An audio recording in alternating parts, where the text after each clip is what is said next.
और news room से सहयोगी अभिषेक लगातार बने हुए हैं, जो आगे विस्तार से खबरों का सिलसिला बढ़ाएंगे। अभिषेक, ओवर टू यू। शुक्रिया स्वप्निल आपका। 5 मिनट में 25 खबरें बताने के लिए चलिए अब रुख करते हैं अगली खबर की ओर। जी हां, नशे में आप रहे और सरकार झूम उठी, ये हम यूं ही नहीं कह रहे। कोरोना काल में आपने यानी राजस्थान वासियों ने शराब पीने के सारे रिकॉर्ड तोड़ दिए और सरकार की कमाई इतनी हुई कि वो झूमने लगी है।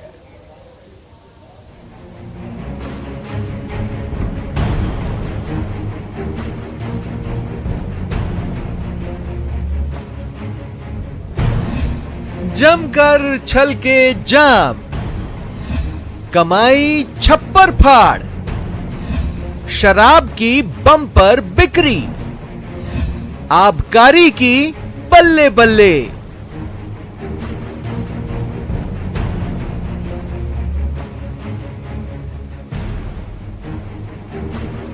न इन्फ्लेशन न ही रिसेशन, कोरोना और लॉकडाउन का भी कोई असर नहीं। जी हां, मरुधरा में पिछले 3 महीने में शराब की बम्पर बिक्री से आबकारी विभाग की बल्ले बल्ले हो गई। सारे रिकॉर्ड टूट गए हैं, कमाई छप्पर फाड़ हुई है। इस फाइनेंशियल ईयर के पहले क्वार्टर की बात करें तो पिछले साल के मुकाबले इस साल आबकारी विभाग को 1200 करोड़ का मुनाफा हुआ है। 3 महीनों में आबकारी विभाग ने 2877 करोड़ की शराब बेची। आबकारी विभाग ने ठेकेदारों को गारंटी पर 1500 करोड़ की छूट भी दी है। इस बार काफी अच्छी प्रोग्रेस है, इसके बावजूद कि इस बार कंपोजिट पूल जो पहले 31 मार्च तक ही जमा हो जाती थी, वो अभी जमा नहीं हुई है। वो अभी 30 जून तक का टाइम था, इसके बाद में अभी 31 अगस्त तक उसको बढ़ाया गया है, तो वो फीस हमारी बाकी है। कोरोना के कारण अभी छूट भी दी गई है। प्रदेश में संभागवार शराब की बिक्री पर नजर डालें तो पिछले 3 महीने में भरतपुर संभाग टॉप पर रहा है।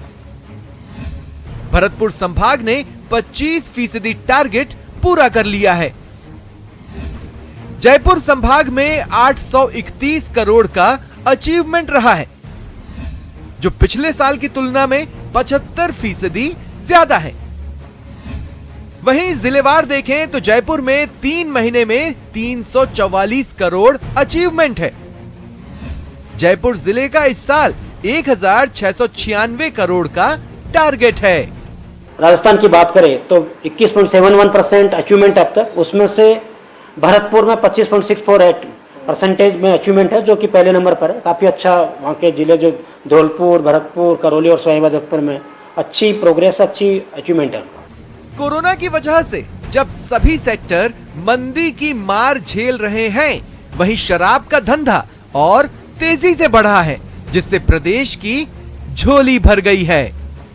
सौरभ गृहस्थी, न्यूज 18 राजस्थान। और इसी बीच एक बड़ी खबर आपको बता दें, सहकारिता विभाग से जुड़ी ये बड़ी खबर। अपेक्स बैंक के एमडी एमपी यादव को एपीओ किया गया है। भरतपुर और डूंगरपुर सीसीबी के एमडी सस्पेंड किए गए हैं। किसानों का दुर्घटना बीमा नहीं होने के मामले में यह कार्रवाई की गई है। सहकारिता विभाग से जुड़ी यह बड़ी खबर। भरतपुर और डूंगरपुर सीसीबी के एमडी सस्पेंड किए गए हैं। डूंगरपुर सीसीबी एमडी प्रहलाद राय आमेरिया सस्पेंड हुए हैं। भरतपुर सीसीबी एमडी रामप्रसाद मीणा भी सस्पेंड किए गए हैं। किसानों का दुर्घटना बीमा नहीं होने के मामले में यह कार्रवाई की गई है। राज्य सरकार ने मामले में कड़ी कार्रवाई की है।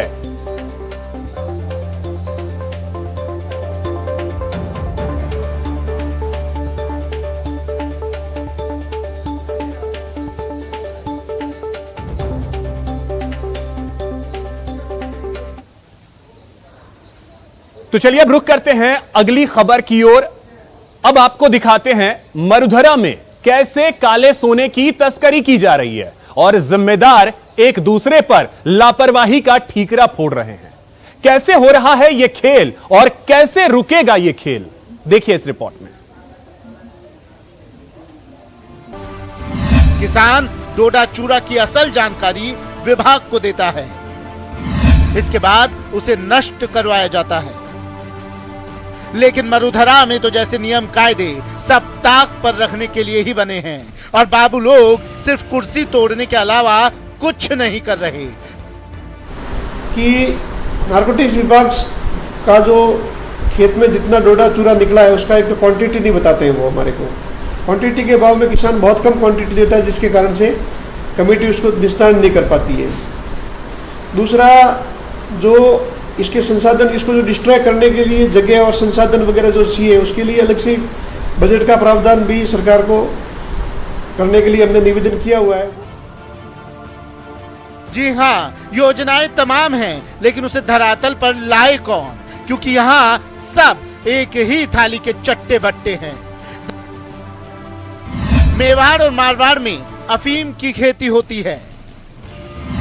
अफीम निकलने के बाद डोडा चूरा बचता है। किसान इसकी जानकारी छुपा लेता है और इसे नष्ट करने के बजाय इसकी तस्करी की जाती है। लेकिन सवाल ये कि इस तस्करी को कैसे रोका जाए, तो इसका सीधा सा जवाब है ये जिम्मेदार लोग जो मोटी मोटी तनख्वाह लेते हैं, वो अपनी कुर्सी पर आराम करने की जगह, कुर्सी तोड़ने की जगह थोड़ा पसीना बहा लें। संदेह इससे तस्करी है और जो आपकी गैंगवार्स वगैरह है, सो सारा जो डेवलप होता है। दूसरा, हेल्थ हजार्ड जो है मारवाड़ के अंदर लोग जो इसका यूज करते हैं वगैरह करते हैं, हमारी युवा पीढ़ी इसको उपयोग करने लग गई है। बहुत फायदा होगा इसके कारण से।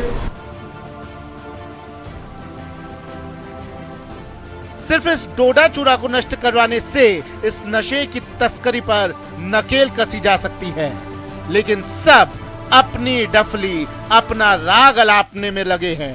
सब अपनी जेबें गर्म करने में लगे हों तो भला इसे रोके कौन? कपिल शिमाली, न्यूज़ 18, उदयपुर। और अब बात विरोध, विरोध और विरोध की, जिसमें सबसे पहले बात करते हैं जयपुर की। यहां जोबनेर में फीस बढ़ोतरी को लेकर छात्रों का पिछले 7 दिनों से प्रदर्शन जारी है। जोबनेर के श्री कर्ण नरेंद्र कृषि विश्वविद्यालय ने कोरोना काल में भी 45% फीस में बढ़ोतरी की है, जिसके बाद से विश्वविद्यालय प्रशासन के खिलाफ स्टूडेंट्स विरोध प्रदर्शन कर रहे हैं। छात्रों ने विश्वविद्यालय के सामने अर्धनग्न प्रदर्शन किया और राहगीरों से भीख मांगी। वहीं इससे पहले छात्रों ने कृषि मंत्री से भी अपनी मांगों को लेकर मुलाकात की थी। हालांकि कृषि मंत्री ने छात्रों को राज्यपाल से मिलने को कहा था। अब स्टूडेंट्स ने फीस कम नहीं करने पर राजभवन के घेराव की चेतावनी दी है।